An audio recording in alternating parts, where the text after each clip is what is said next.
Ok, alors Parashat Beha'alotecha.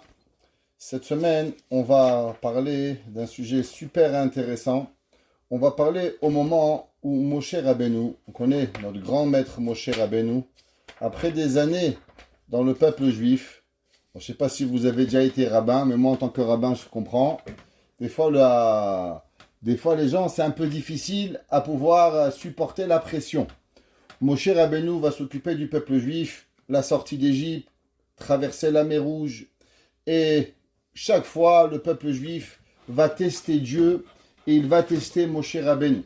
Jusqu'à que Moshe Rabbeinu, le peuple juif va demander à Moshe Rabbeinu, donne-nous à manger, on veut de la viande.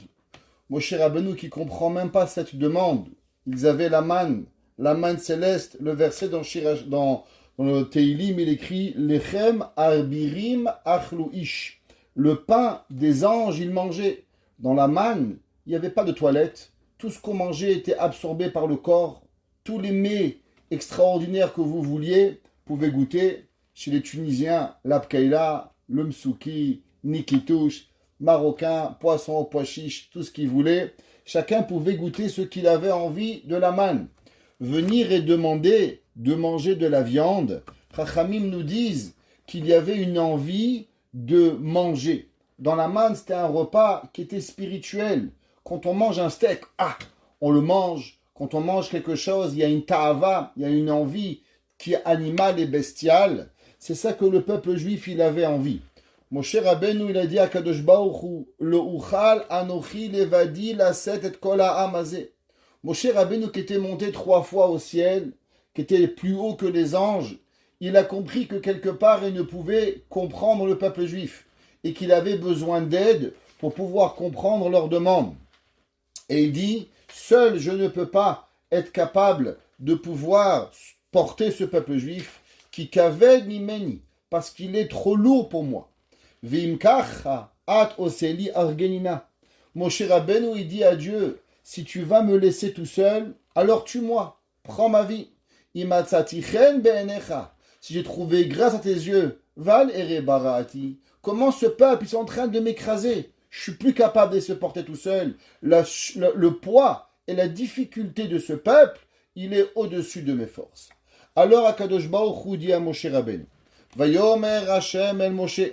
Et Hashem dit à Moshe Rabbeinu, Esfali shiv'im ish mizikne Israël.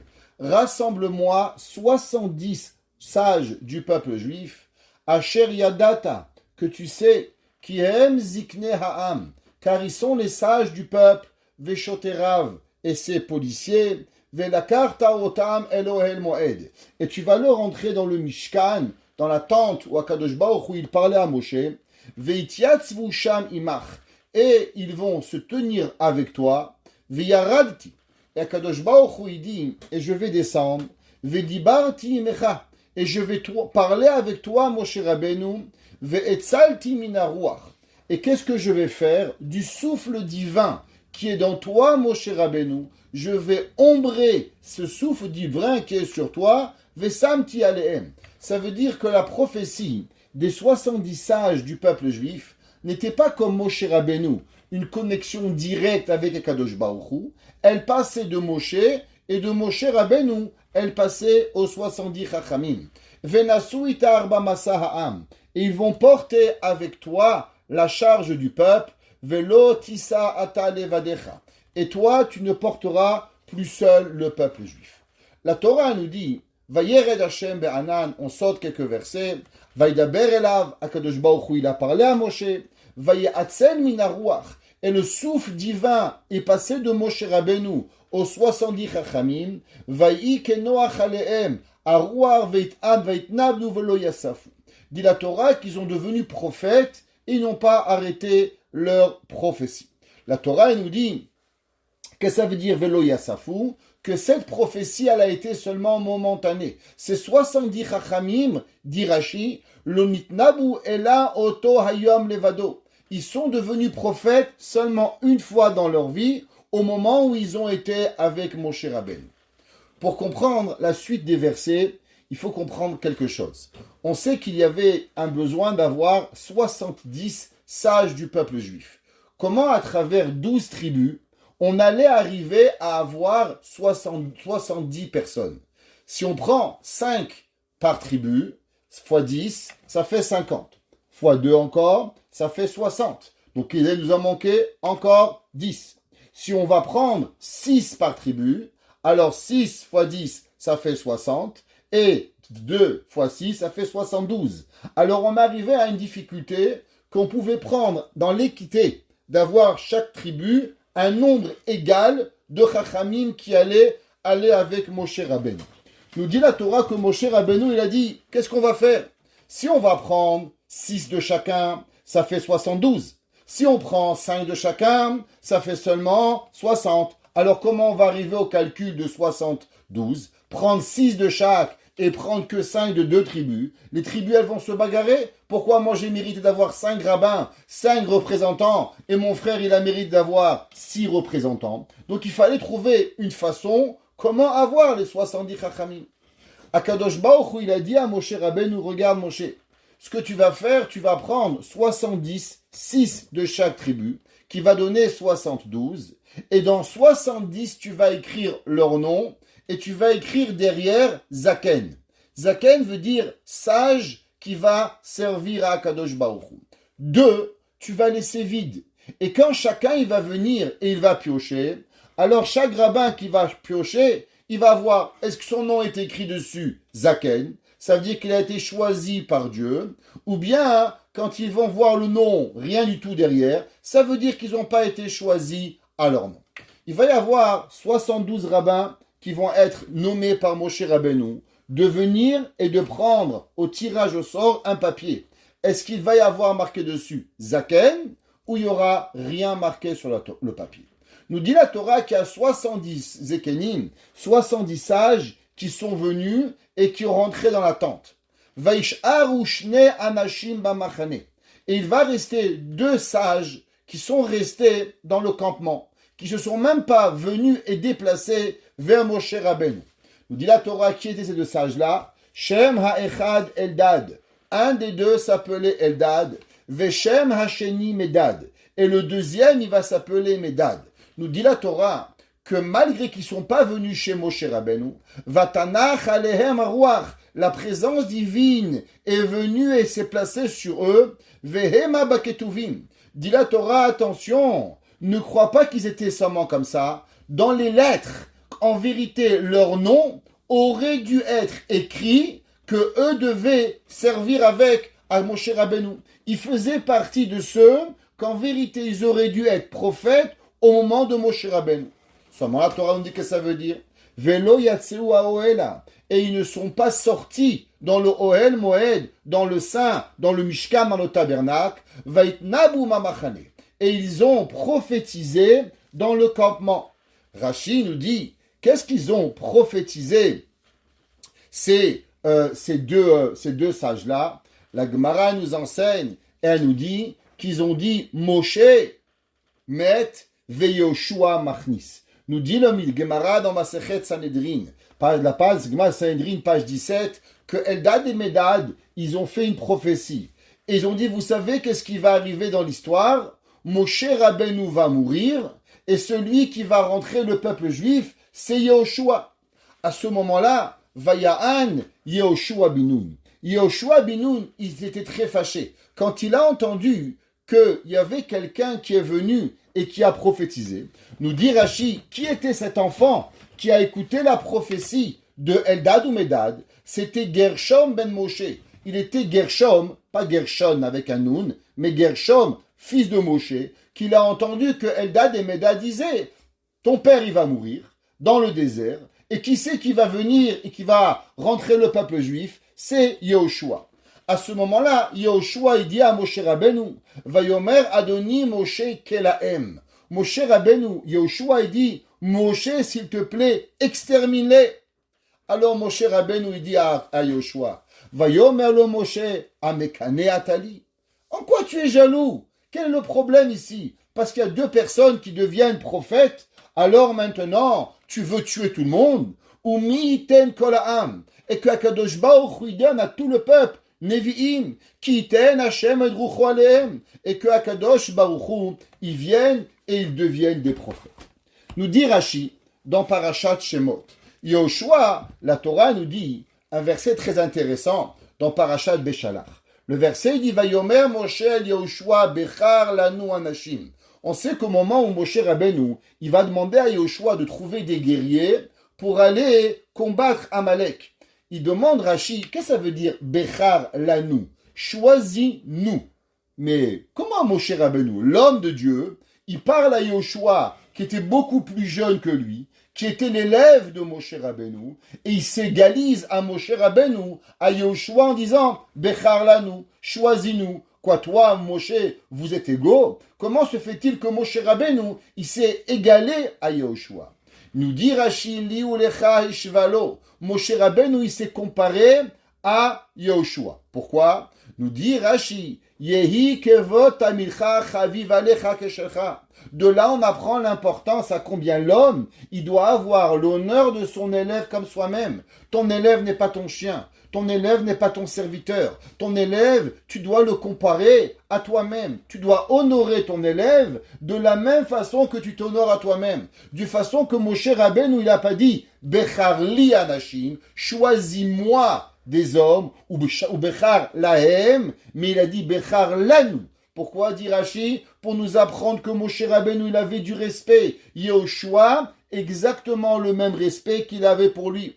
Nous dit Rashi, mais attention. Et comment l'élève doit se comparer? Si le maître compare son élève à lui-même, alors comment l'élève doit comparer son maître? Si l'élève il va comparer son maître comme un copain, alors on a perdu le respect de la Torah. À quel niveau l'élève doit ressembler au maître?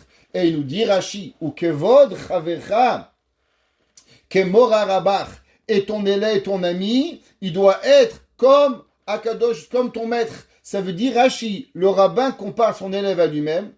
Toi, tu compares ton ami à toi-même. Dit Rashi, d'où est-ce qu'on sait ça? Shenemar vayaron el Moshe bi Adoni. On voit que Moshe et Aaron, ce Aaron qui était l'élève de Moshe Rabbeinu, il va dire bi Adoni, mon maître. Aaron était le copain de Moshe Rabbeinu, le frère de Moshe Rabbeinu. Pourtant, quand il parle à son frère, qui est son ami, comme quoi il le compare? Comme son maître. Ve'alo Aaron gadol me'achiv, dit Rashi. Aaron était 3 ans plus vieux que Moshe Rabbeinu. Ve'osed chavero kerabo. Et malgré cela, nous enseigne Rashi que Aaron, il comparait son frère comme son maître. Nous dit Rashi, umora rabach kemora shamayim. Et comment ton maître, tu vas devoir le comparer? Tu compares ton maître comme Dieu. Dit Rashi, waouh, tu es pas un peu malade là? D'où tu sors cette histoire que tu compares ton maître comme Akadosh Baruch Hu? D'où apprenons-nous cette leçon qu'un homme il doit comparer son maître comme Akadosh Baruch Hu? Dit Rashi de la paracha de cette semaine, à propos au moment où Yehoshua il a demandé de tuer Eldad ou Medad. La question elle est pourquoi Yehoshua demande qu'on tue Eldad ou Medad? Eldad ou Medad n'ont rien fait, ont seulement prophétisé Moshe met Veyoshua machnis. Il dira Shikalem inaolam, détruis-le du monde. Chayavim em kelaya, ils sont punitifs de détruire et d'être tués. Pourquoi? Amordim becha keilu mardu ba kadosh baruchu. Dit Rashi, du fait que Eldad ou Medad ils avaient enseigné que Moshe allait mourir dans le désert et que Yehoshua, c'est lui qui allait rentrer le peuple juif, alors ils étaient rebelles contre Moshe Rabbeinu. Du fait qu'ils étaient rebelles contre Moshe Rabbeinu, c'est qu'ils se rebellaient quelque part contre Dieu. Dit Rashi, c'est pour ça que de là on apprend que celui qui n'a pas de respect à son maître, comme ce qu'il a pour Akadosh Baruch Hu, alors automatiquement il est coupable de mort. Il y a plusieurs questions qui arrivent sur cette question. La première, elle est d'abord, pourquoi Yehoshua a tellement été fâché contre Eldad ou Medad? Eldad ou Medad ont une prophétie. Moshe met Veyoshua machnis. Alors, parce qu'ils expliquent leur prophétie, ils sont coupables de mort. C'est quoi le problème? Le Ramban Nachmanide nous explique une leçon extraordinaire. Et il nous dit, Adoni Moshe Kelahem. Quelle est la raison pourquoi Aaron, Yehoshua voulait que Eldad ou Medad soient punis?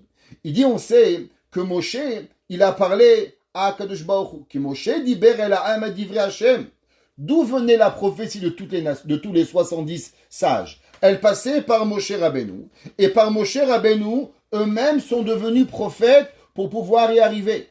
Maintenant, toutes les prophéties que les 70 Chachamim ils ont eues, du fait qu'elles sont passées par Moshe Rabbeinu, alors automatiquement Moshe Rabbeinu devait être au courant de ce qui allait arriver. Parce que la prophétie passait par un canal de Moshe et que Moshe retransmettait la prophétie aux Shivim Zekenim. Yehoshua, il a vu que Eldad ou Medad, ils ont prophétisé sans passer par Moshe Rabbeinu. La Torah, elle avait dit que les 70 Zekenim, d'où ils avaient la prophétie? Par le canal de Moshe Rabbeinu. Du fait que maintenant ils ont eu une prophétie qui ne dépendait pas de Moshe Rabbeinu, alors automatiquement Yehoshua il a dit qui oulai ruach sheker befiem. Cela cependant des prophètes, parce que s'ils avaient vraiment eu une prophétie que Moshe allait mourir et que Yehoshua il serait rentré en Eretz Israël, alors Moshe Rabbeinu aurait dû être au courant. Du fait que Moshe Rabbeinu n'était pas au courant, ça veut dire que c'est pas une prophétie, ça veut dire que c'est peut-être de la magie qu'ils ont fait, ou bien de faux prophètes. Et du fait que si un homme il fait de la magie, ou une fausse prophétie, alors automatiquement ils sont punissables de mort. Et Moshe Rabbeinu a répondu à Yehoshua, Umiten kol am Hashem nevi'im. Dit le Ramban, quelle est la réponse de Moshe Rabbeinu? Il dit, je comprends pas. Pourquoi tu crois que toutes les prophéties doivent passer par moi? De la même façon que moi, je suis un prophète directement connecté avec Akadosh Baruch Hu. Moshe Rabbeinu dit à Yehoshua, il est possible que Eldad ou Medad, ils deviennent prophètes directement par Dieu, sans obligatoirement passer par moi-même pour pouvoir arriver. Il y a une question qui est rapportée dans la Gemara. La Gemara nous enseigne qu'il y a une halakha qui interdit à un homme de enseigner une loi devant son maître. Ce qu'on appelle moré halakha lifnei rabo. On a parlé souvent dans ce cours de ce concept qu'un homme, même s'il a une halakha qui est vraie, mais il y a une façon de l'enseigner. Il ne peut pas dire à son maître quelque chose que le maître ne connaît pas. Ça veut dire qu'il a de l'orgueil. Un homme qui apprendrait à son maître une halakha devant son maître, il est coupable de mort. Ils nous disent, Chachamim, quelle est la... Nous disent, Chachamim, qu'est-ce que ça veut dire, moré halakha lifnei rabo? Ça veut dire qu'on ne nous ait pas le droit d'enseigner quelque chose que le maître ne connaît pas. Et même si c'est vrai, il y a une façon, peut-être mon maître, il y a une halakha que tu n'as pas appris, peut-être qu'on a le droit, mais de venir et de lâcher une bombe à la tête de son maître, il est assourd. La question, elle est, si Eldad ou Medad avait été Béhémet et était dans le peuple juif, élève de Moshe Rabbeinu, comment se fait-il que Eldad ou Medad ont pu prophétiser que Moshe Rabbeinu va mourir et que Yehoshua, il va rentrer le peuple juif en Israël? Ça s'appelle Moré Halacha Lifnei Rabo. Deuxième question qu'on va demander, comment se fait-il que Eldad ou Medad, la première prophétie qu'ils reçoivent, est une mauvaise nouvelle? Moshe Rabbeinu, il meurt et Yehoshua, il rentre en Israël. T'as pas d'autres prophéties. Le bon Dieu a donné à Eldad ou Medad. Je sais pas que demain ils vont être riches, qu'il va gagner au loto, qu'il va avoir une bonne santé, qu'il va guérir. Je sais pas. Il y a rien d'autre à prophétiser que Moshe Rabbeinu, il va mourir. Imaginez-vous un homme sympathique, gentil. Eldad ou Medad n'étaient pas de méchantes personnes. La première prophétie, la pire des nouvelles qu'un homme il veut avoir. Moshe Rabbeinu, quand Moshe Rabbeinu il est mort, le peuple juif a pleuré pendant 30 jours. Le peuple juif ne voulait pas que Moshe Rabbeinu il meure. L'homme qui a sauvé le peuple juif de tous les malheurs pendant 40 ans, et la seule prophétie que tu as à donner, c'est que Moshe Rabbeinu il va mourir. Quelle est la raison pourquoi Eldad ou Medad ont eu cette prophétie? Au moment où Akadosh Baruch Hu leur donne la prophétie, alors Béhémet Akadosh Baruch Hu leur donne une nouvelle qui est terrible pour le peuple juif. Pour comprendre cela, on va essayer d'expliquer un concept. On a parlé souvent des Gilgulim. C'est quoi des Gilgulim? Ce sont des âmes qui reviennent en réincarnation pour pouvoir réparer certaines choses sur terre. La Gemara, dans Masechet Hagiga, traité de Hagiga, page 3a, elle nous raconte une histoire. De la Gemara, Havutre ilme, il y avait deux muets. En araméen, comment on écrit? On dit un muet, ça vient du mot ilem. Ilem veut dire muet. En pluriel, il met. Il aime, il met. Dit la Gemara, havoutre il met. Il y avait deux muets, des Avou Shashbout et des Rebi, qui étaient dans la Beth Hamidrash de Rebi. Rabbi Yehuda Hanassi, tout le monde connaît, celui qui a compilé les Mishnayot au 2e siècle de notre ère. Il y avait dans sa yeshiva deux hommes qui étaient mulets. Des kol Emma de Alve Rebi Lebe Midrasha. Et qu'à chaque fois que Rabbi Yehuda Hanassi rentrait à la yeshiva pour apprendre la Torah, Avu Aile Veyat Vekamayu. Eux aussi ils rentraient avec Rebi et ils se mettaient devant le maître Rebi. Qu'est-ce qu'ils faisaient quand Rebi parlait, quand il voyait que c'était intéressant, il faisait bon, ils ne pouvaient pas parler. Quand ils n'étaient pas d'accord, ils bougeaient la tête, on n'est pas d'accord. Quand ils voulaient des fois apporter une preuve, ils ne pouvaient pas parler. Alors ils murmuraient dans leur barbe, comme on dit aujourd'hui, à savoir certaines choses. Et durant tous les cours de Rebi, ces deux rabbins-là faisaient hocher de la tête quand ils étaient d'accord, faisaient montrer quand ils n'étaient pas d'accord, ou bien quand ils avaient une question, et ils murmuraient dans leur barbe. La Gemara a dit qu'un jour, Rabbi Yehuda Hanassi, il a vu à combien ces deux muets-là étaient intéressés à la Torah. Alors qu'est-ce qu'il a fait, Rabbi? Eh bien, si Baba Saleh pouvait le faire, si le Rabbi Shimon Bar Yochai pouvait le faire, si le Rabbi Lubavitch pouvait le faire, aussi il a fait. Il a demandé à Kadosh Baruch Hu, Dieu, regarde ces deux personnes, combien ils aiment la Torah, mais ils sont dans l'incapacité de parler. S'il te plaît, donne-leur la parole. Et les deux muets ont pu commencer à parler. Et la Gemara, elle a dit, et quand ils ont fini, ils ont pu commencer à parler, on a vu que dans leur tête, il y avait tout le Talmud. Il y avait tous les enseignements que Rabbi Yehuda Hanassi connaissait. Mishnah, Sifri, Sifra, Tosefta, Gemara, Mishnah, tout était dans la bouche de ces deux élèves qui est arrivé. Nous enseigne le grand maître, le Mégalé Amoukot. Le Mégalé Amoukot a vécu au début du XVIIe siècle à Cracovie. Cracovie était là-bas à l'époque du Bach, le Beit Hadash, et il a vécu là-bas le Mégalé Amoukot. Mégalé Amoukot est un grand Mekoubal qui vivait à cette époque-là. Et il nous enseigne au nom de son maître, qui s'appelait Rabbi Israël Saroug, qui était un séfarade, que Rabbi Israël Saroug, il a écouté du Harizal. Donc on est 3 générations du Harizal, Rabbi Yitzhak Luria, Rabbi Israël Saroug, qui a enseigné à son élève le Mégalé Amoukot. Le Mégalé Amoukot, il est dans Parashat Vaetranan, Marachat Aleph Hot Tet, chapitre 1, passage numéro 9. Et il dit, qui étaient ces deux muets, Eldad ou Medad? Il dit en vérité, les deux muets qui étaient à l'école de Rebi n'étaient ni plus ni moins que la réincarnation de Eldad ou Medad. Et il dit pourquoi ils sont devenus muets, Eldad ou Medad, dans une réincarnation. Il répond à un verset que vous êtes souvent posé la question. Souvent, Torah dit Vaïdaber Hachem El Moshe, les morts. Et Hachem, il a parlé à Moshe en disant. Pourquoi la Torah a dit Vaïdaber Hachem El Moshe, point. Pourquoi c'est marqué le mot les morts en disant si je te parle, c'est que je dis. Si je dis, pourquoi je te parle? Alors pourquoi la Torah elle enseigne à chaque fois Vaïdaber Hachem El Moshe? Et Dieu il a parlé à Moshe les morts en disant quand je parle, alors automatiquement je dis. Et quand je dis automatiquement je parle. Alors quelle est la raison pourquoi Moshe Rabbeinu à chaque fois que la Torah elle lui parle, elle emploie le mot Vayomer Hachem El Moshe ou Vaïdaber El Moshe les morts en disant. Dit le Mégalé Amoukot. Il faut savoir que dans la Torah, il y a 2 genres de prophéties. Il y a des prophéties qui sont à vous et qui sont que pour vous. Et il y a des prophéties que vous devez partager.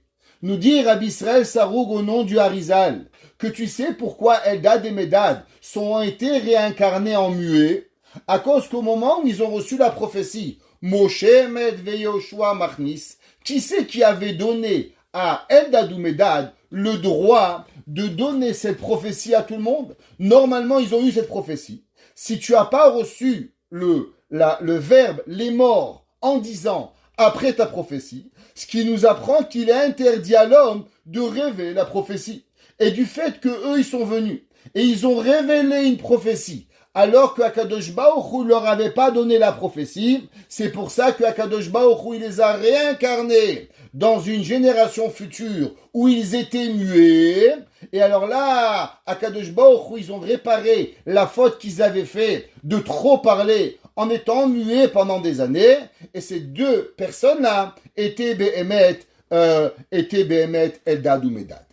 Nous dit le Baal HaTurim et nous enseigne le Baal HaTurim quelque chose d'extraordinaire. Ouais. Et il dit que Eldad ou Medad, c'est marqué dans le Baal HaTurim. Que veut dire le mot mitnabim? Que veut dire les lettres mem, taf, nun, bet, alef, yud, mem? C'est les lettres de mitnabim bamachane. Nous enseigne le Baal HaTurim. Ça veut dire le mot suivant. Moshe, Tanoach, Nafsho, Began, Elohim, Yehoshua, Machnis. Ce sont les rachetevot des acronymes. C'est quoi mitnabim? Je répète. Moshe, Tanoach. Que veut dire Tanoach? Qui va mourir. Nafsho, Nun, Nafsho, son âme. Began, Elohim. Elle va être dans le jardin de Dieu. Et Yehoshua, Machnis. Et on voit que Yehoshua, il va mourir. Mais on voit pas, et Yehoshua va rentrer le peuple juif. On voit pas dans l'acronyme qu'il y a un lamed en plus pour nous enseigner l'ordonnance de Eldad ou Medad à enseigner la prophétie. Donc du fait qu'ils n'ont pas reçu l'ordonnance d'enseigner la prophétie, et eux ils l'ont enseigné, alors automatiquement, c'est pour ça qu'ils sont devenus des muets à l'époque de Moshe Rabbeinu. Et maintenant, il dit le Ramami Pano. Le Ramami Pano s'appelle le Rabbeinu Azaria de Pano, qu'il a vécu à la fin du XVIIe siècle en Espagne. Et il dit, grâce à quoi ils sont Behemet, ils ont été guéris. Et il dit, à cause que Eldad ou Medad, qui étaient en vérité ces deux muets-là, ils ont étudié la Torah. Alors la Torah, elle les a changés et ils sont arrivés à guérir grâce à l'étude de la Torah. Alors du fait que malgré qu'ils étaient sourds, et qu'ils auraient pu dire, on est sourds, on n'est pas obligé d'étudier, mais ils se sont forcés à l'étude de la Torah, dit Rabbeinu Azaria Mipano, que grâce à cela, Akadosh Baruch Rabbi Yehuda Hanassi a prié pour eux, et ils ont guéri. Le Chida Rabbi Chaim Yosef David Azoulay, qui est passé en Tunisie, qui avait une grande famille tunisienne, et au Maroc, deux enfants du Chida, Rabbi Chaim Yosef David Azoulay, dont son Sefer Petach Enaim, il applique et il explique aussi dans ses fers Nachal Akadmonim. Deux fois le Chida, il ramène. Et il dit, qu'est-ce que ça veut dire Hanetre ilme. On a enseigné que, en vérité, le mot ilem veut dire le mot sourd.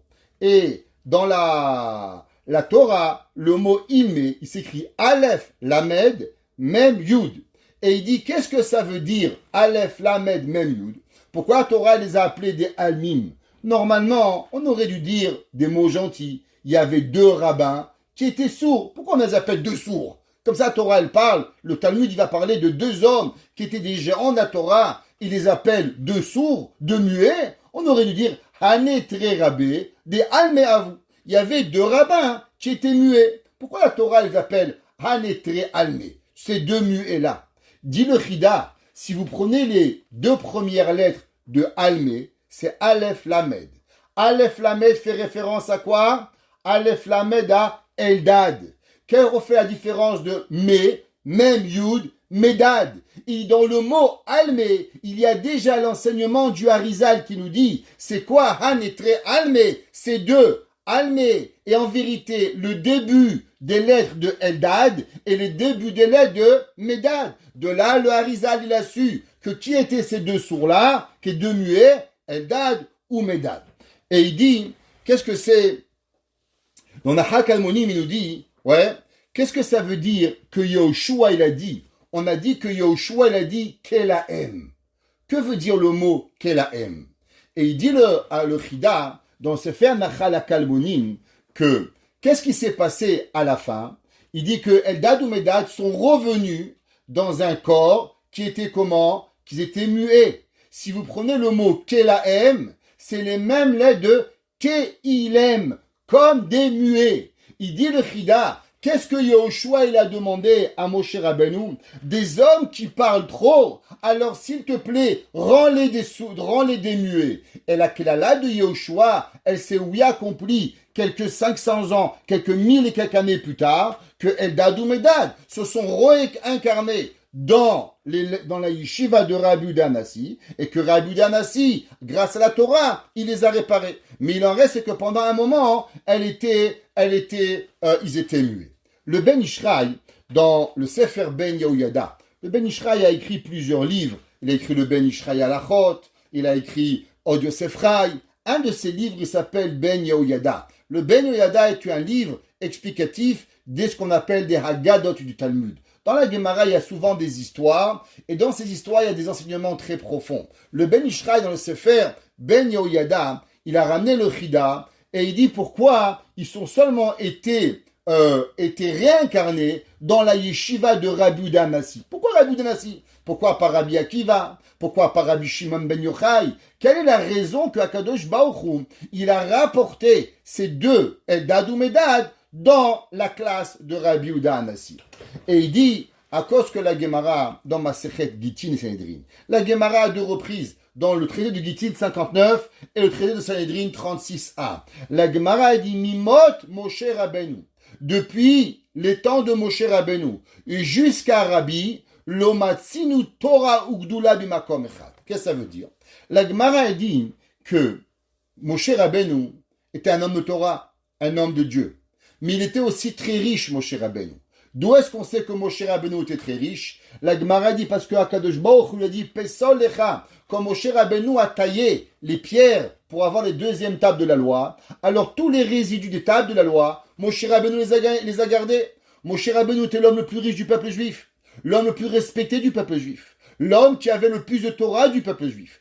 Tous les attributs que Moshe Rabbeinu avait, on les retrouve exactement chez Rabbi Yehuda Hanassi. Rabbi Yehuda Hanassi était frère de lait d'Antoninus, était le plus grand maître de la génération. Il s'appelait Rabbeinu Hakadosh. Il avait cette sainteté extraordinaire. Nous dit le Talmud, depuis que Moshe Rabbeinu avait été parti de ce monde, nous n'avions pas retrouvé un autre homme qui avait toutes les caractéristiques de Moshe Rabbeinu, comme Rabbi Yehuda Hanassi. Dit le Chida du fait que la seule et unique personne qui ressemblait le plus à Moshe Rabbeinu, c'était Rabbi. C'est pour ça qu'on a ramené en réincarnation Eldad ou Medad pour pouvoir réincarner Eldad ou Medad dans la classe de Moshe Rabbeinu. Et que Moshe Rabbeinu, qui est maintenant aujourd'hui Rabbi Yehuda Hanassi, va leur enseigner la Torah et eux seront punis de parler du fait qu'ils avaient trop parlé il y a de cela 1500 ans. Et grâce à fait qu'ils vont étudier la Torah de façon avec l'humilité, sans trop parler,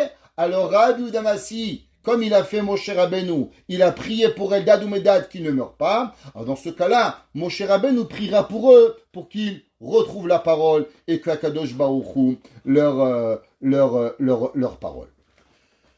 Qu'est-ce que c'est un prophète? Un prophète, c'est un homme qui doit avoir une sagesse incroyable. Un homme intelligent. Être prophète n'est pas facile. Être un prophète, il faut avoir un trait de caractère. On voit que Yona, qui n'a pas su garder la prophétie, alors il va être puni. Pour être prophète, il faut avoir véritablement une force de caractère, un enseignement extraordinaire. De plus, il y a certaines fois dans la Torah, on a trouvé, comme Yona, que Yona est devenu prophète contre son gré. Mais les 70 Zékénim qui vont prophétiser, ils ont été choisis un par un par Moshe Rabbeinu. S'ils ont été choisis un par Moshe Rabbeinu, ça veut dire qu'ils avaient un niveau spirituel, intellectuel, midot, quelque chose d'extraordinaire. Alors comment deux rabbins, qui sont d'un niveau de spiritualité tellement grande, sont capables de faire une faute tellement grande, de recevoir une prophétie et de l'enseigner au moment où Béhémet, Akadosh Baruch Hu leur a pas donné cette prophétie. De plus, j'aimerais vous poser une question. Si Béhémet, Akadosh Baruch Hu ne voulait pas que Eldad ou Medad enseignent cette prophétie, pourquoi leur donner la prophétie? Pourquoi Akadosh Baruch Hu va dévoiler un secret à Eldad ou Medad qui peuvent rien faire avec? Un homme, s'il n'y a pas un intérêt avec la prophétie, alors Akadosh Baruch Hu, il n'a pas besoin d'enseigner la prophétie. de nos grands maîtres, qui était ni plus ni moins que l'élève de Rabbeinu Tam. L'élève de Rabbeinu Tam, il a enseigné quelque chose d'extraordinaire. Et il nous dit, venons, on va revenir à cette question. Comment se fait-il que Eldad ou Medad sont restés dans le campement? On a dit que Moshe Rabbeinu avait choisi 72 rabbins. Dans chacun d'entre eux devait piocher un papier. Est-ce qu'il était choisi ou il n'était pas choisi? Donc maintenant, si Moshe Rabbeinu, il les a appelés, comment se fait-il que Behemet, eux, ils ne sont pas venus et ils n'ont pas arrivé au moment où ils sont venus, qu'ils ont été appelés pour pouvoir être choisis? Nous dit Rabbi Yosef Bechor Shor, comme je l'ai mentionné, un tosafiste du XIIe siècle. Rabbeinu Yosef Bechor Shor apprend de la Gemara dans Sanhedrin. Et il nous dit la chose suivante. En vérité, Eldad ou Medad, ils ont vu qu'il y a eu un rabbin, il est parti, il est resté. Deuxième, troisième, 69, 70 rabbins sont restés dans la tente. Qu'est-ce qui s'est passé? Il y avait 72 papiers.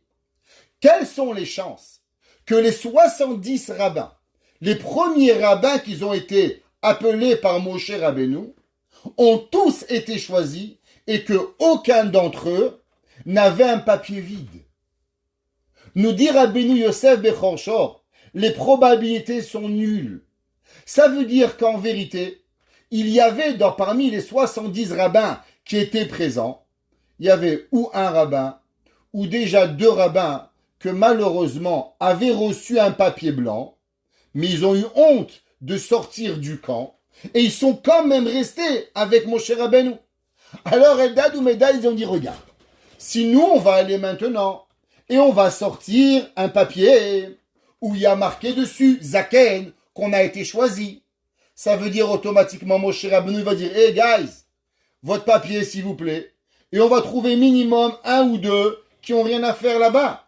Alors automatiquement on va faire descendre 2 rabbins qui n'ont pas été choisis. Dis Eldad ou Medad, dis-moi mon frère. Et ils étaient 2 frères Behemet. Qu'est-ce que tu veux qu'on fasse? Est-ce que tu veux qu'on y aille et on fait honte à 2 rabbins qu'on leur demande de sortir? Ou on ne se présente pas? Et si on ne se présente pas, alors jamais personne va savoir qui a été choisi, qui n'a pas été choisi. Et il dit le Rabbeinu Yosef Bechor Shor, et tu veux savoir la preuve que ce que je dis c'est vrai? Il dit regarde, on va lire le verset. Le verset dans la paracha il dit comme ça. Vaish'aru shene anashim bamachane. Et ils sont restés 2 hommes dans le campement. Shem ha'echad Eldad. Le nom de un il s'appelle Eldad. Veshem ha'sheni Medad. Et le deuxième s'appelle Medad. Vatanach alehem haruach.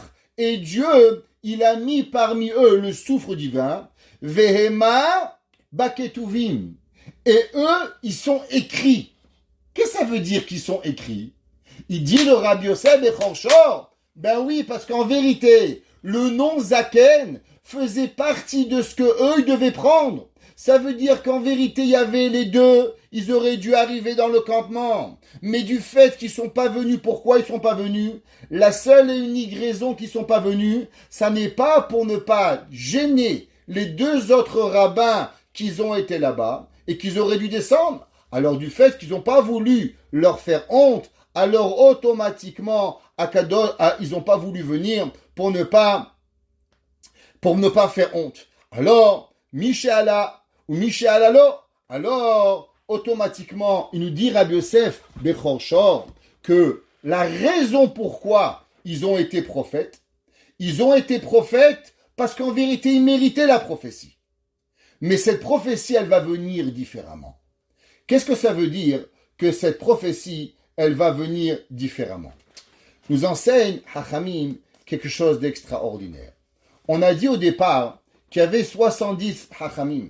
Ces 70 Hachamim devaient être par la vision que Moshe Rabbeinu allait recevoir et automatiquement, eux, ils vont continuer la prophétie de Moshe Rabbeinu. Mais eux, ils vont faire un acte de bravoure. Quel acte de bravoure ils vont faire? Ils vont être capables de refuser la prophétie, de refuser d'être rabbin. Pourquoi? pour une seule et unique raison, pour ne pas embarrasser leurs amis, pour ne pas qu'à cause de eux, deux rabbins vont devoir quitter leur job. Alors Akadosh Baruch Hu, qu'est-ce qu'il va faire? Akadosh Baruch Hu, il va leur donner une prophétie directement à eux. Maintenant, cette prophétie qui était directement à eux, elle va avoir une conséquence. Quelle conséquence? La conséquence qu'Akadosh Baruch Hu va leur prophétiser quelque chose que même Moshe Rabbeinu ne va pas savoir. Qu'est-ce que ça veut dire? Yehoshua, il dit à Moshe Rabbeinu, t'es pas au courant que tu vas mourir et que c'est moi qui va prendre la place? Il dit pas du tout. Donc ça veut dire que c'est faux. Si Eldad ou Medad ne sont pas au courant, si toi, Moshe Rabbeinu, t'es pas au courant, ça veut dire que la prophétie est fausse. Mais en vérité, qu'est-ce que Akadosh Baruch Hu il a fait? Akadosh Baruch Hu il va donner à Eldad ou Medad une prophétie sans en parler à Moshe Rabbeinu. Pourquoi? Et quelle est la raison pourquoi Eldad ou Medad ont reçu cette prophétie? Vous savez que la semaine, pas la semaine prochaine, mais dans 2 semaines, Parashat Shelach Lecha. Tout le monde y connaît qu'il y a Moshe Rabbeinu, il va protéger Yehoshua. Au moment où ils vont aller les 12 personnes, 12 explorateurs, pour pouvoir explorer Eretz Israël, Moshe Rabbeinu va prier pour une seule personne. Quelle a été la personne que Moshe Rabbeinu va prier? C'est Yehoshua. On sait que Yehoshua, comment il s'appelait Yehoshua? Son vrai nom, il s'appelait pas Yehoshua, il s'appelait Hoshea.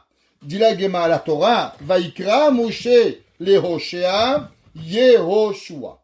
Il va lui rajouter un Yud. D'où il vient ce Yud? Tout le monde y sait, qui vient de Sarai.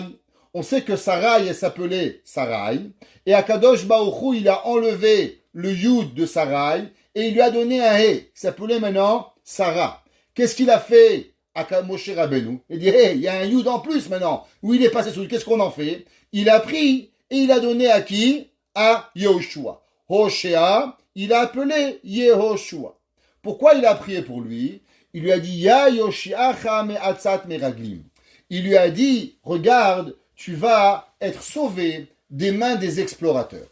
Nous demandons à Avodat Israël, un de nos grands maîtres chassidiques, pourquoi Moshe Rabbeinu, il va prier spécifiquement pour Yehoshua? Pourquoi Yehoshua plus que tout le monde? Pourquoi il n'a pas eu peur de Kalev? Pourquoi il a eu peur de tout le monde? Nous dit le Avodat Israël, écoutez bien. Moshe Rabbeinu a entendu la prophétie de Eldad ou Medad. Quelle a été la prophétie de Eldad ou Medad? Eldad ou Medad, ils ont dit, Moshe met ve Yehoshua machnis. Moshe Rabbeinu va mourir, Yehoshua va rentrer. Qu'est-ce que Yehoshua a dit? Tue-les. On ne veut pas cette prophétie. Au moment où les explorateurs vont en Israël, Moshe Rabbeinu dit, oi, oi, oi, on a un problème. Yehoshua, il a tellement peur que je meurs et que lui va devenir le leader du peuple juif. Qu'est-ce qui va se passer? J'ai peur qu'il va s'associer aux Meraglim, il va s'associer aux explorateurs, de façon à ce qu'on ne rentre pas en Eretz Israël, et comme ça, moi, Moshe Rabbeinu, je pourrais rentrer en Israël, et que Yehoshua ne devient pas le maître du peuple juif. Donc, quelle a été la raison que Akadosh Baruch Hu a donné à Eldad ou Medad la prophétie 3 semaines à l'avance, 3 étapes à l'avance, de façon à ce que Moshe Rabbeinu comprenne à combien Yehoshua aimait Moshe, de façon à ce que Moshe Rabbeinu puisse prier pour Yehoshua, que Yehoshua ne participe pas au Meraglim, et de façon à ce que Yehoshua soit capable de rentrer en Eretz Israël et de venir et de pouvoir faire entrer le peuple juif à arriver. Ça veut dire qu'Akadosh Baruch Hu, il avait un plan. Quel plan il a eu? Moshe Rabbeinu, Akadosh Baruch Hu avait un plan, que Moshe comprenne à combien Yehoshua l'aime, et que Moshe prie pour Yehoshua de façon à ce que à ce qu'on puisse arriver que Yehoshua ne participe pas à rentrer en Eretz Israël. Behemet, qui sont Eldad ou Medad? La Torah nous dit, quand on va partager la terre d'Israël, dans Parashat Mas'eh, la Torah elle dit là-bas, les maté Binyamin, Eldad ben Kislon. Qui était ce Eldad ben Kislon? Ni plus ni moins que Eldad de la Paracha. Qui était Behemet Medad? Nous dit le Midrash, ou les maté ben Ephraim, Nasi Kemuel ben Shoftan. Il était Behemet, il a été il s'appelait Kemuel. La Torah, il s'appelle Médad, mais il s'appelait Kemuel. De quelle tribu ils étaient? Ils étaient de la tribu de Binyamin et de Ephraïm. Qui sont Binyamin et Ephraïm? Binyamin et Ephraïm sont ni plus ni moins que les descendants de Rachel Imenu. Qui était Rachel? On sait que Rachel a fait un acte de bravoure extraordinaire. Qu'est-ce que Rachel elle a fait? Au moment où son père Lavan, il va vouloir interchanger Rachel avec Léa et mettre Léa à la place de Rachel, alors Rachel elle va venir et elle va dire à Léa, tu sais ma sœur, mon mari m'a donné des secrets. Et ces secrets-là, c'est de façon à ce que papa, il va pas nous faire honte. Alors regarde ce soir quand tu vas rentrer dans la chambre, alors Yaakov va te demander les secrets et tu vas pas les savoir, il va te faire honte. Qu'est-ce qu'il va faire Rachel? Rachel va venir et va donner les secrets à qui? À sa sœur Léa. Dis le Zohar, chose extraordinaire. Pourquoi Kadosh Baruch Hu va donner le plus grand secret? Moshe Med Veyoshua Machnis Eldad ou Medad, qui était le secret le plus gardé du peuple juif, aux enfants de celle qui a donné le plus grand secret, qui était le mariage de Yaakov et Rachel. Du fait que Rachel va donner les secrets qu'elle avait, les simanim, à sa sœur Léa, c'est pour ça que Akadosh Baruch Hu va dévoiler à Eldad ou Medad le secret le plus gardé du peuple juif, qui est quoi? Yehoshua Met ou Moshe Met ve Yehoshua Machnis. À travers cela, ils vont arriver. La Torah nous dit même que Eldad ou Medad vont survivre la mort de Yehoshua et ils vont rester encore des années après la mort. Et dans Yehoshua, c'est marqué Veyavod Israël et Hashem. Et le peuple d'Israël va servir Dieu. Kol Yemé Yehoshua ve Kol Yemé Azekenim. Et après même tous les sages qui avaient au temps de Yehoshua. Qui sont ces sages? Eh bien, les deux sages que nous parlons, Eldad ou Medad, c'est eux ils vont survivre et qu'ils vont arriver à pouvoir y arriver. Mais maintenant, venons comprendre une chose. De où Eldad ou Medad ont appris cette force inhumaine que Akadosh Baruch Hu les invite à devenir prophètes, à devenir des sages du peuple juif, et eux, ils refusent. Et eux, ils disent, viens, nous, on reste chez nous pour ne pas vexer et pour ne pas embarrasser deux de nos amis. Nous disent Rachamim, eh bien la réponse, on vient de la donner. Du fait que Eldad ou Medad étaient descendants de Binyamin et descendants d'Ephraïm, qui sont les enfants de Rachel, ils se sont dit, regarde mon frère Eldad ou Medad, qu'est-ce qu'elle a fait notre mère Rachel? Notre mère Rachel aurait pu se marier avec Yaakov et avoir 12 tribus, pour ne pas que sa sœur Léa, elle soit vexée et qu'elle soit sortie, malheureusement, comme un petit chien de la tente de Yaakov Avinu. Elle va leur donner quoi? Les gages que Yaakov a donnés à Rachel. Est-ce que tu penses que nous, on va respecter notre mère en allant se présenter dans le Ohel Moed, dans le Mishkan, et faire descendre nos deux frères?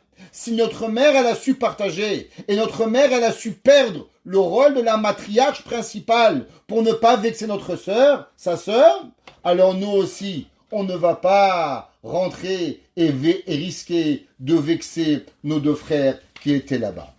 Nous disent Rachamim, quelle a été la raison pourquoi Eldad ou Medad Be'emed, ils vont arriver quelque part à cela. Eldad ou Medad avaient un grand dilemme. Quel était le grand dilemme qu'ils avaient? La Gemara dans Sanhedrin Pétet 89, elle enseigne, elle dit que celui qui cache une prophétie, alors il est coupable de mort. Ça veut dire qu'un prophète, s'il a une prophétie à dire, et il ne la dit pas, alors il n'a pas le droit de ne pas la dire. Il est obligé de la dire. Et Chachamim disent, la chose la plus difficile qu'il y avait dans les prophètes, c'est à savoir souvent comment réagir. Quel genre de prophétie tu es obligé de dire et quel genre de prophétie tu es de ne pas dire. Si tu ne dis pas, alors automatiquement tu es puni. Et si tu le dis, des fois que tu ne dois pas le dire, alors tu vas être puni. Ça veut dire que la balance qu'il y avait, elle était une balance qui était très difficile à pouvoir comprendre. Comme le Rambam le ramène dans le Chod Yesodei Torah, chapitre 7, Halakha 7. Et il dit, Anavi efshar shetien nevuato leatzmo bilvad. Le Navi, il dit le Rambam, il y a des fois qu'Akadosh Baruch Hu, il parle qu'au prophète, les hachiv libo le osif dato, qui était pour pouvoir lui augmenter sa tête. Des fois, Kadosh Baruch Hu te donne une prophétie pour toi-même, pour que tu comprennes certaines choses. Alors, comment Eldad ou Medad, ils auraient pu savoir quoi dire et ne quoi pas dire pour pouvoir y arriver? Nous enseigne le Mégalé à Moukot qu'en vérité, Eldad ou Medad ont fait une erreur. Quelle a été l'erreur? En vérité, combien il y avait dans le Bet Din? Dans le Bet Din, il y avait 70 rabbins, mais il y avait aussi combien? 2 secrétaires rabbiniques. Ceux qui ont grandi en Tunisie, au Maroc, ils se rappellent qu'il y avait ce qu'on appelle Safra des Dayané, les scribes du Bet Din. Combien de scribes du Bet Din il y avait? Il y avait 2. Ça veut dire qu'il y avait besoin de 70 rabbins, plus de 2 scribes. Donc en vérité, les 72 personnes, les 6 rabbins choisis par les 12 tribus, tous étaient nécessaires. 70 d'entre eux auraient été prophètes et 2 d'entre eux auraient été scribes. Donc du fait de ne pas se présenter, quelque part il y a eu une erreur de Eldad ou Medad, parce qu'ils auraient dû au moins venir pour pouvoir participer au Shivim Zekenim, pour pouvoir y arriver. Vous savez, c'est marqué dans la Mishnah en Pirkei Avot. La Mishnah en Pirkei Avot, elle nous ramène, premier chapitre, Perek Aleph, Mishnah Yud Aleph. Dit la Mishnah, elle parle de 2 rabbins, s'appelaient Shmaya et Avtalion. Avtalion, Omer, Avtalion, il disait, Chachamim, Iziharu bedivrechem. Les sages, faites attention à vos paroles. Shematachovu chovot gdolov et tegalu le makom haimaraim. Faites attention parce que peut-être, à cause d'un de vos enseignements, vous risquez de créer de grands troubles. On sait que un des grands problèmes de Shmaya et Avtalion avait été qu'ils avaient eu 2 élèves. Un qui s'appelait Tzadok et Baitous, et qu'à cause d'une mauvaise compréhension de Shmaya et Avtalion, ils vont créer une nouvelle religion qui s'appelle les Sadducéens et les Batucéens. Sedukim ou Baitousim. Nous dit Rabbeinu Yonah. Qu'est-ce que ça veut dire? Chachamim izaharu divrechem, kede shotanichu makom liminim laredet. Faites excessivement attention quand vous parlez. Souvent de votre langage, il peut arriver malheureusement quelque chose qui va être mal compris. À cause de vous, on risque de comprendre quelque chose et il faut faire excessivement attention à vos paroles parce que vos élèves boivent de vos paroles et même après votre mort, chez Shamoud Ilchem Levi Avenu. Alors nous dit la Torah qu'il y a une obligation de faire excessivement attention. Parachat la semaine prochaine. Be'alotecha, on passe à Shelach Lecha et on passe à Korach. Nous enseigne Chachamim, qu'est-ce qui est arrivé dans les 2 parachiotes qui suivent? Nous allons avoir 12 explorateurs. Nous allons avoir Korach qui vont venir et qui vont discuter sur Moshe Rabbeinu. Pourquoi ils vont discuter sur Moshe Rabbeinu? Comment c'est possible qu'il y a des hommes qui vont venir et qui vont dire Moshe Badaï, Moshe est un menteur? Je vous demande une question. Tout le monde peut penser que je suis menteur, je l'accepterai. Moshe Rabbeinu, il est monté au ciel. Il descend avec les tables de la loi. Dieu veut nous tuer. On envoie Moshe 40 jours. Il redescend 40 jours. Il remonte 40 jours avec des nouvelles tables de la loi. Tout le monde le voit monter les mains vides et il reçoit des tables de la loi. C'est pas possible que Moshe Rabbeinu, il est menteur. Comment des humains sont arrivés à comprendre et à imaginer pour une seule seconde que Moshe Rabbeinu était menteur? Nous disent Chachamim quelque chose d'incroyable. Vous savez qui c'est qui a rentré dans le peuple juif le début du doute que Moshe Rabbeinu était peut-être pas aussi grand qu'il le disait? Sans faire exprès, c'était Eldad ou Medad. Pourquoi? Parce qu'au moment où Eldad ou Medad, ils ont dit Moshe met veYehoshua machnis. Eldad ou Medad, ils ont prophétisé. Et Moshe Rabbeinu, il avait l'air surpris. Yehoshua avait l'air surpris. Les 70 rabbins avaient tous l'air surpris. Ils se sont posé la question, mais je ne comprends pas. Comment c'est possible que Eldad ou Medad sont au courant d'une prophétie que Moshe Rabbeinu ne sait pas? Ah, ça veut dire que Moshe Rabbeinu, il ne sait pas tout. Peut-être que Moshe Rabbeinu, il a quelque chose en vérité qu'il n'a pas compris. Donc si on commence à douter de la parole de Moshe Rabbeinu, alors on ne sait pas ce que Moshe Rabbeinu a tout écouté. Peut-être que oui, peut-être que non.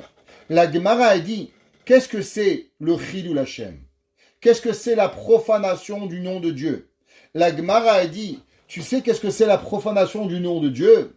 La Gemara a dit à un rabbin qui allait en course, et quand il allait au magasin, il disait, mets sur ma carte, mets sur mon compte, Beheshbon, à la Heshbon. En Israël, ils disent, Tsima à la Heshbon, mets dessus, ouais, à la Pinkas. Il dit, quand moi je ne paye pas tout de suite, c'est une profanation du nom de Dieu. Tu sais pourquoi? Parce que le rabbin ne va jamais payer. Chilul Hashem. Rabbi Yochanan, il disait, si moi je marche 2 mètres sans mes téphilines, alors automatiquement, je profane en Akadosh Baruch Hu. Rabbi Yanaï, à la yeshiva de Rabbi Yanaï, il disait encore plus que ça. Si quelqu'un, il dit quelque chose, ouais, et que les gens, ils ont honte de ce qu'il dit, c'est la profanation du nom de Dieu. Eldad ou Medad vont prophétiser. Une prophétie qui est vraie. Mais cette prophétie, malheureusement, elle va créer dans le peuple juif un doute que peut-être Moshe Rabbeinu ne sait pas tout.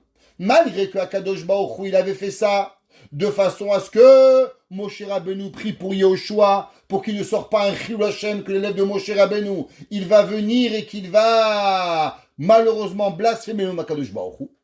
Mais il en reste, c'est qu'à leur niveau, Eldad ou Medad vont causer la blasphémation de Moshe Rabbeinu, la blasphémation de Dieu. Quand il va venir les 12 explorateurs, ils vont dire Moshe Rabbeinu ne sait pas tout.